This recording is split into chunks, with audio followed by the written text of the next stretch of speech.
What's up guys, Lvladen here, and today I'm coming at you with a video on the Dragonflight beta. I know it's been a while since I posted the video. I actually got COVID, and we're going to see if I can actually make it through this video without coughing too much. So I wanted to go over some of the talent changes that have happened with Rhett over, I guess, the past week or two that I really haven't been playing the Dragonflight beta that much. I've been waiting for a rework, hoping for a rework, and I actually don't think it's going to happen. I think this is more or less what we are going to end up with. So a few things that I wanted to test out going into the Dragonflight beta was, a lot of people were like, oh, run Mad Paragon, Crusade, Sanctified Wrath, like a really long Crusade, and they actually kind of nerfed it. So if you go Crusade, so you talent into this ability right here, it changes the cooldown on Avenging Wrath from 2 minutes to 3 minutes. And I'm not sure if that's an oversight because there used to be a passive talent over on the left side that reduced Wings cooldown by 1 minute, but they just scrapped that, which is pretty nice. We only need one talent for Wings now. And I think back in the day before, when that talent was still a thing, Crusade was only a 2-minute cooldown, so I'm hoping that's an oversight. So Crusade might be a viable build with a few of the extender options we have for Wings. Mad Paragon also now only works with Hammer of Wrath, so it no longer functions with Judgment as well, but it now increases the length of Wings by 1 second per hammer. It was half a second, I believe, before, but it was also on Judgment. I think this is my final build at the moment. A few things did get shifted around. For example, Seal of the Templar now shares a spot with Seasoned Warhorse. Seasoned Warhorse is now only 1 second, which made me think Steed was going to be passively longer, but it's not. Steed is just 3 seconds still. I'm going to pick up double Seed and probably the Seal of the Templar. And the 3 extra yards is pretty cool on your main damaging abilities. But the main thing that I actually like it for is the Hammer of Justice increased range.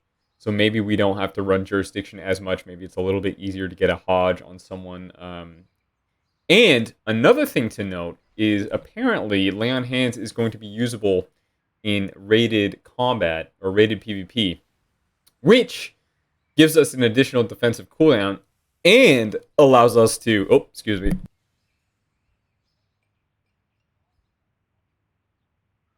Allows us to take Healing Hands, which would reduce the cooldown on Lay of Hands even further. I believe you can get it down to around 3 minutes when you lay on hands someone around like 20% HP, something like that. But yeah, 7 minutes reduced by 60% based on missing HP. That's gonna actually seal the deal to make Healing Hands worth it over Selfless Healer. Unless Word of Glory healing stays really bad, which it currently is.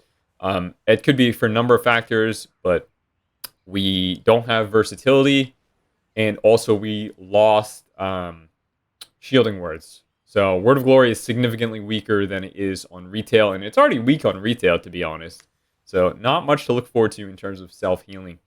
In terms of damage playstyle, I actually think the build that I'm going right here is probably going to be the default build. So in terms of damage, it takes Templar's Vindication, Final Verdict, Vanguard's Momentum. This will increase our passive damage a fairly large margin from increasing the damage buff from Vanguard's Momentum.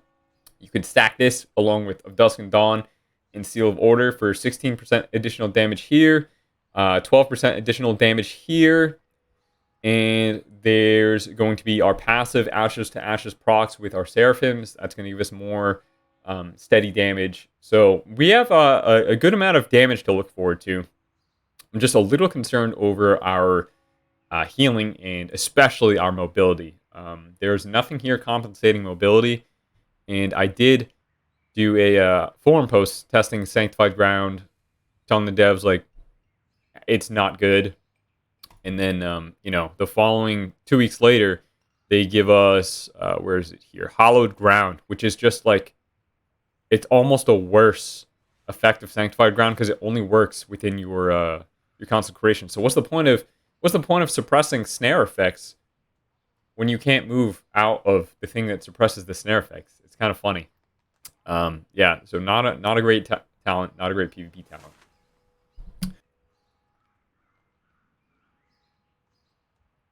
Excuse me.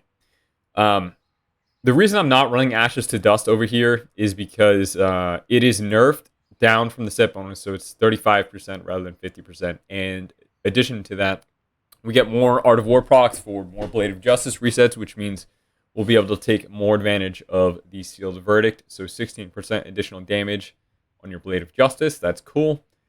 I don't think I talked about Divine Protection yet, but 1.4 minute cooldown, 20% damage wall. It could be good. 20% is really low when you think about it, but when you compare it to Shield of Vengeance was also really bad for its entirety of existing. So, yeah, we'll see. I'll likely end up taking Divine Protection over Shield of Vengeance for the most part. I'm trying to think about anything else important here that I missed. So we went over Lay on Hands. We're going to have 2 CC. So let's go over the things that Rhett is gaining. So Lay on Hands in rated combat. Blinding Light in addition to Fist of Justice. Blessing of Spell Warning. Short Blessing of Sacrifice or Recompense. Recompense could be really strong, but I'm probably going to just take Short Sack.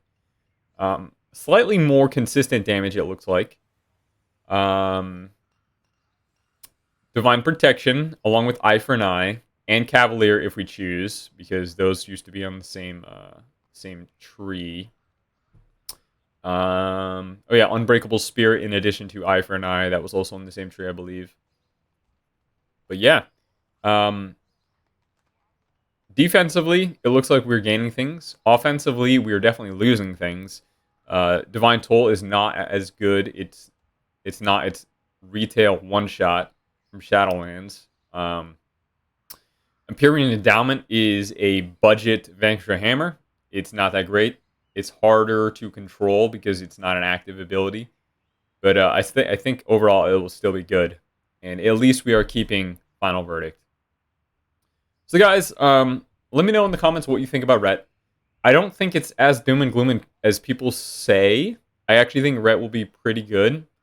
I'm just really, really disappointed that our mobility didn't get changed. And every expansion that our mobility doesn't get changed, I get disappointed. But it's not like Rhett is unplayable because of the mobility. We can still kill people from ranged fairly easily. It's just not fun to be slow.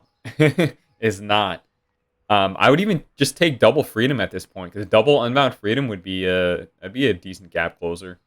Anything but Steed. Steed just sucks, man. Steed sucks. All right, guys. I will see you all next time. Again, I'm sorry for the lack of content lately. Excuse me. I got a new full-time job working at teaching at a high school, and it took me 1 week of being back to get COVID. 1 week. All right. A little unfortunate, but I'll see you guys next time. Peace.